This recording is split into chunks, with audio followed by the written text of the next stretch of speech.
नमस्कार, मैं हूं प्रदीप कुमार। आप देख रहे हैं पॉलिटिकल आइडिया। मित्रों, बिहार में विधानसभा चुनाव में अब लगभग मात्र 2 महीने का समय है। कभी भी अगले महीने हो सकता है कि अधिसूचना चुनाव की जारी हो जाए। दोनों तरफ सेनाएं धीरे धीरे सज रही है। प्रशांत किशोर की पार्टी भी इस चुनाव को त्रिकोणीय बनाने का लगातार प्रयास कर रही है। पूरे बिहार को बिहार बदलाव यात्रा के द्वारा प्रशांत किशोर लगातार मथ रहे हैं, 3 साल से लगे हुए हैं। लेकिन अभी जो बिहार बदलाव यात्रा है, कई शारीरिक परेशानियों के बावजूद प्रशांत किशोर लगे हुए हैं। ठीक है, अब स्थिति यह है कि इन तीनों गठबंधन में अभी तक प्रशांत किशोर ने यह घोषणा नहीं किया कि गठबंधन करेंगे, लेकिन राजनीति है, कब कौन पलट जाए कहना मुश्किल है। वैसे भी बिहार तो पलटी मारने के लिए मशहूर है। तो हर राजनीतिक दल अपने अपने गठबंधन में है, संतुलित भी है, कुछ असंतुलित भी हैं, कुछ निश्चित सहयोगी हैं, कुछ सहयोगी अनिश्चित हैं। लेकिन एक चेहरा ऐसा है बिहार की राजनीति का जो इस 2025 के बिहार विधानसभा चुनाव में जिसकी डिमांड सबसे ज्यादा है, हॉटकेक बना हुआ है। वो चेहरा है मुकेश सहनी का। वर्तमान में वो चेहरा महागठबंधन के साथ है, लेकिन कब तक तेजस्वी यादव के साथ रहने वाले हैं मुकेश सहनी कहना मुश्किल है। तेजस्वी यादव मुकेश सहनी को बाहर जाने पर मजबूर करेंगे या मुकेश सहनी तेजस्वी यादव को गच्चा देंगे, इस बात के बारे में दावे से कोई भी नहीं कर सकता, मैं भी नहीं।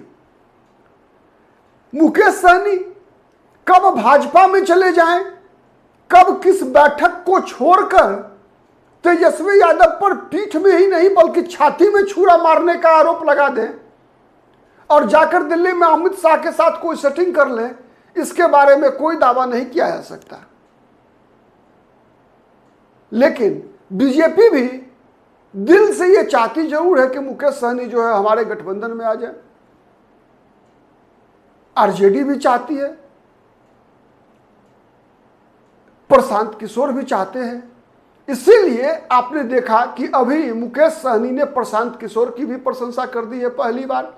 अब तक तो प्रशांत किशोर को केवल एक व्यवसायी कहा करते थे मुकेश सहनी, लेकिन अब तो प्रशंसा कर रहे हैं। क्या उम्मीद क्या है मुकेश सहनी का कि अगर कहीं महागठबंधन में कोई गच्चा मिल गया, स्कोप नहीं बना एनडीए में, तो क्या प्रशांत किशोर के साथ जाना चाहेंगे? मेरा जहां तक मानना है कि अगर तेजस्वी यादव की शर्तों पे महागठबंधन में, बीजेपी की शर्तों पर एनडीए में और प्रशांत किशोर की शर्तों पे प्रशांत किशोर की पार्टी के गठबंधन में मुकेश सहनी स्टार कैंपेनर की तरह प्रोजेक्ट किए जाएंगे, इसमें कहीं कोई शक नहीं है। कहीं कोई शक नहीं है कि मुकेश सहनी इन तीनों गठबंधन के लिए हॉटकेक हैं। लेकिन इन तीनों गठबंधन की शर्तों पे, मतलब तीनों क्या चाहते हैं कि मुकेश सहनी 10 सीट ले लें, लड़ लें, 10 सीट ले लें, लड़ लें, प्रचार करें 243 पर। तेजस्वी यादव भी चाहते हैं कि 10 गो सीट ले लें मुकेश सहनी और पूरे 243 पे प्रचार करें।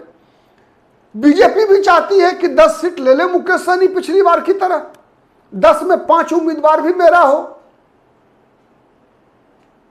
और मुकेश सहनी 243 पर जो है पूरा प्रचार करें एनडीए के लिए, तेजस्वी यादव को की आलोचना करें, राहुल गांधी का मजाक उड़ाएं। प्रशांत किशोर भी यही चाहते होंगे कि मुकेश सहनी आजा मेरी गाड़ी में बैठ जा, ठीक है, जनसुराज की गाड़ी में बैठ जा। तो ये प्रशांत किशोर भी चाहते होंगे, लेकिन प्रशांत किशोर भी चाहते होंगे क्या कि मुकेश सहनी प्रशांत किशोर की शर्त पर आवे। सवाल यह है कि क्या मुकेश सहनी की शर्त को कोई मानेगा? यह सबसे बड़ा सवाल है। और जब मुकेश सहनी का शर्त है कि 60 सीटें और डिप्टी सीएम, बीजेपी के लिए शर्त है मुकेश सहनी का कि मुकेश सहनी जान दे देगा नरेंद्र मोदी के लिए, अमित शाह के लिए, केवल उनकी मांग मान ली जाए कि निषादों को आरक्षण दे दिया जाए, अनुसूचित जनजाति में शामिल कर लिया जाए निषाद समाज को। तो सवाल यह है कि मुकेश सहनी के जो ये 3 मांगे हैं, उन मांगों के प्रति क्या? महागठबंधन की शर्त पर हॉटकेक, एनडीए की शर्त पे हॉटकेक। प्रशांत किशोर अभी तक बातचीत हुई नहीं है, मैं एक अनुमान लगा रहा हूं प्रशांत किशोर के बारे में, हॉटकेक। लेकिन मुकेश सहनी की शर्त पर क्या आरजेडी, बीजेपी और प्रशांत किशोर जैसे लोग, जैसी पार्टियां, क्या मुकेश सहनी को अपने गठबंधन में लाना चाहने की स्थिति में है, लाने की स्थिति में है, रखने की स्थिति में है? यह महत्वपूर्ण है। अगर हम बात की शुरुआत करें बीजेपी से, तो मैंने पहले कहा कि बीजेपी किसी भी कीमत पर मुकेश सहनी को 10 से 12 सीट ज्यादा दे नहीं सकती।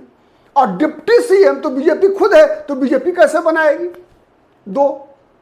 तीसरा, जो उनका डिमांड है बीजेपी से, नरेंद्र मोदी से, तो इसके लिए तो संवैधानिक रूप से कई इसके प्रोसेस हैं, जिस प्रोसेस को करने में मुझे नहीं लगता कि अभी वर्तमान केंद्र में जो सरकार है वो सक्षम है, तब तक जब तक ये अब जाति के आधार पर जनगणना संपन्न ना हो जाए। मुझे लगता है कि जाति जनगणना जो होना है देश भर के अंदर, उसकी समाप्ति के बाद ही जो आंकड़े आएंगे उसके आधार पर फिर से कई नई नीतियों का निर्माण होना है। तभी कुछ मुकेश सहनी की उस मांग पे कुछ विचार हो सकता है।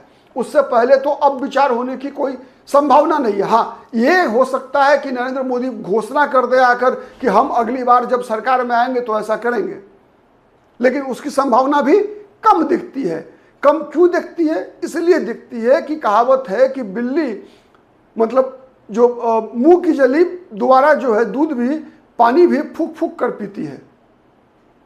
क्यों? इसलिए कि बीजेपी ने पिछली बार मुकेश सहनी के साथ तालमेल किया, नहीं चला, 1 साल, 1.25 साल से ज्यादा नहीं चला रिश्ता। क्यों नहीं चला? तो बीजेपी भी इस बात को समझ रही है। तेजस्वी यादव भी डरे हुए हैं इसी बात से। तो मुकेश सहनी ताकत भी है और मुकेश सहनी कमजोरी भी है। अब तेजस्वी यादव के समस्या है कि वो डिप्टी सीएम अगर मुकेश सहनी को देते हैं अगर, तो कांग्रेस को क्या देंगे? कांग्रेस के तो कई नेता मुख्यमंत्री पद की कुर्सी पे ही ललचाई नजरों से देख रहे हैं भाई। तेजस्वी स्वीकार नहीं है उनको चाहिए मुसलमान मुख्यमंत्री कांग्रेस पार्टी को। अब उनको चाहिए दलित मुख्यमंत्री। राजेश राम को बनाएंगे या तारिक अनवर को बनाएंगे? तो मामला वहां पेच फंस रहा है। कांग्रेस से नहीं फरिया पा रहे हैं तेजस्वी यादव, तो मुकेश सहनी का डिप्टी सीएम और 60 सीट कहां से लाए तेजस्वी यादव? अगर मान लीजिए एक ही परिस्थिति में मुकेश सहनी को आरजेडी 60 सीट दे सकती है, जब कांग्रेस पार्टी इस गठबंधन से बाहर चला जाए। कांग्रेस के रहते हुए आरजेडी कहां से लाए 60 सीट मुकेश सहनी को देने के लिए? कांग्रेस सीट छोड़ने को तैयार नहीं है, सीपीआई एमएल सीट छोड़ने को तैयार नहीं है। सीपीआई, सीपीएम और पारस की पार्टी को तो 2-4 को भी सीट तो देंगे ना तेजस्वी यादव। तो तेजस्वी यादव 60 सीट लाए कहां से? सबसे बड़ा सवाल यह है। कुछ लोग कहते हैं कि आरजेडी 100 सीट लड़ ले, 110 लड़ ले, 115 लड़ ले। क्या संभव है बताइए आप? जो व्यक्ति, जो चेहरा मुख्यमंत्री की दौर में सबसे आगे चल रहा है, आज भी 35-36% लोगों की मुख्यमंत्री के रूप में पसंद है, पहली पसंद है। उस पार्टी को आप कह रहे हैं 110-115 सीटों पर लड़ लीजिए।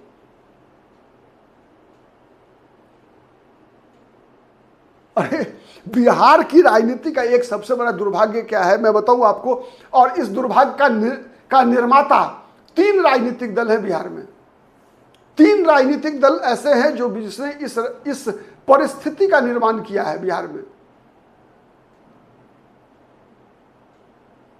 कांग्रेस और भारतीय जनता पार्टी, ये दोनों राष्ट्रीय दल, और तीसरी पार्टी है राष्ट्रीय जनता दल। कांग्रेस और बीजेपी दोनों राष्ट्रीय दल और तीसरी राष्ट्रीय जनता दल। आज भी मैं बता दूं आपको, आज भी इस चुनाव में भी यदि भारतीय जनता पार्टी और राष्ट्रीय जनता दल ये तय कर ले कि हम किसी से तालमेल नहीं करेंगे, मतलब अकेले लड़ेंगे, अगर बीजेपी और आरजेडी दोनों ये तय कर ले कि हम अब चुनाव में बिहार में तालमेल नहीं करेंगे किसी भी दल से, और कांग्रेस पार्टी, ये तीन पार्टियां बीजेपी, आरजेडी और कांग्रेस, ये तीनों तय कर ले कि हम किसी से तालमेल नहीं करेंगे, आप याद कीजिए, याद रखिए एक बात, मेरा दावा, जिस दिन ऐसी परिस्थिति पैदा होगी उस दिन जितने भी ये राजनीतिक दुकान हैं सब बंद हो जाएंगे। मुकेश सहनी, चिराग पासवान, उपेंद्र कुशवाहा, जीतन राम मांझी, जितने भी हैं, ये पान पार्टी, ये राष्ट्रीय प्रजातांत्रिक पार्टी, बिहार में जितना पार्टी है, वीआईपी, कितने पार्टी, इस चुनाव अभी आने दिए ना, अभी और पार्टियां बनेगी, ये सब दुकान बंद हो जाएगा अगर केवल बीजेपी, राष्ट्रीय जनता दल और कांग्रेस पार्टी ये तय कर ले कि मैं किसी से तालमेल नहीं करूंगा। यहां तक कि नीतीश कुमार की जनता दल यूनाइटेड भी बंद हो जाएगी, खत्म हो जाएगी, उनके आधे लोग बीजेपी, आधे राष्ट्रीय जनता दल, आधे नीतीश कुमार के साथ रह जाएंगे, कोई बचेगा नहीं। यहां तक कि नीतीश कुमार को तय करना पड़ेगा कि वो बीजेपी में जाएंगे या राजद में जाएंगे या कांग्रेस में जाएंगे।